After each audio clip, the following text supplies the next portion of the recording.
ಒಂದು ಸಣ್ಣ ಹಳ್ಳಿಯಲ್ಲಿ ಅರ್ಜುನ್ ಎಂಬ ಯುವಕನಿದ್ದ. ಅವನು ಬಡ ಕುಟುಂಬದಲ್ಲಿ ಹುಟ್ಟಿದ್ದ. ಪರಿಸ್ಥಿತಿ ಕಠಿಣ. ಜನರು ಅವನನ್ನು ನೋಡಿ ಹಾಸ್ಯ ಮಾಡುತ್ತಿದ್ದರು. ನಿನ್ನಿಂದ ಏನೂ ಆಗೋದಿಲ್ಲ ಎಂದು ಹೇಳುತ್ತಿದ್ದರು. ಒಂದು ದಿನ ಅರ್ಜುನ್ ತುಂಬ ನಿರಾಶನಾಗಿ ಬೆಟ್ಟದ ಮೇಲಕ್ಕೆ ಹೋದ. ಅಲ್ಲಿ ಒಬ್ಬ ವೃದ್ಧನು ಕುಳಿತಿದ್ದ. ಆ ವೃದ್ಧನು ಕೇಳಿದ, ಏಕೆ ದುಃಖಿಸುತ್ತಿರುವೆ ನೀನು ಎಂದು ಕೇಳಿದ. ಅರ್ಜುನ್ ಅದಕ್ಕೆ ಉತ್ತರಿಸಿದ, ನನ್ನ ಜೀವನದಲ್ಲಿ ಹಣ ಇಲ್ಲ, ಬೆಂಬಲ ಇಲ್ಲ, ಅದೃಷ್ಟ ಇಲ್ಲ. ನಾನು ಸೋತವನು.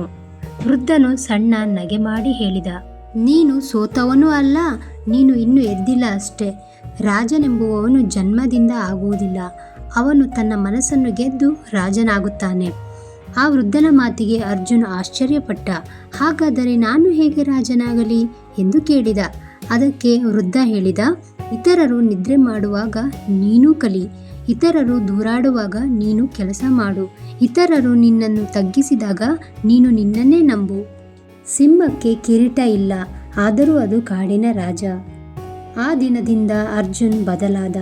ಅವನು ಪ್ರತಿದಿನ ಬೆಳಗ್ಗೆ ಬೇಗ ಎದ್ದು ಓದಿದ, ಹೊಸ ಕೌಶಲ್ಯಗಳನ್ನು ಕಲಿತ, ಕೆಲಸ ಮಾಡುತ್ತಾ ತನ್ನ ಕನಸುಗಳನ್ನು ಬೆಳೆಸಿದ. ಜನರು ಮತ್ತೆ ಹಾಸ್ಯ ಮಾಡಿದರು, ಆದರೆ ಈ ಬಾರಿ ಅವನು ಮೌನವಾಗಿದ್ದ. ಅವನ ಕಣ್ಣುಗಳಲ್ಲಿ ಭಯವಿಲ್ಲ, ಬೆಂಕಿ ಇತ್ತು. ಅದೇ ಹಳ್ಳಿ ಅವನ ಯಶಸ್ಸನ್ನು ನೋಡಿತು. ಅವನ ಪರಿಶ್ರಮ ಅವನನ್ನು ದೊಡ್ಡ ಉದ್ಯಮಿಯಾಗಿಸಿತು. ಜನರು ಕೇಳಿದರು, ನೀನು ಹೇಗೆ ಯಶಸ್ವಿಯಾದೆ? ಅದಕ್ಕೆ ಅರ್ಜುನ್ ನಗುತ್ತಾ ಹೇಳಿದ, ನಾನು ಕಿರೀಟ ಹುಡುಕಲಿಲ್ಲ, ನನ್ನ ಮನಸ್ಸನ್ನು ಗೆದ್ದೆ. ನಾನು ನನ್ನ ಜೀವನದ ರಾಜ. ಈ ಕಥೆಯ ನೀತಿ, ರಾಜನಾಗಲು ಸಿಂಹಾಸನ ಬೇಡ, ಧೈರ್ಯ, ಶ್ರಮ ಮತ್ತು ಆತ್ಮವಿಶ್ವಾಸ ಸಾಕು. ಈ ಕಥೆ ನಿಮಗೆ ಇಷ್ಟ ಆಗಿದ್ರೆ ಲೈಕ್ ಮಾಡಿ, ಸಬ್ಸ್ಕ್ರೈಬ್ ಮಾಡಿ.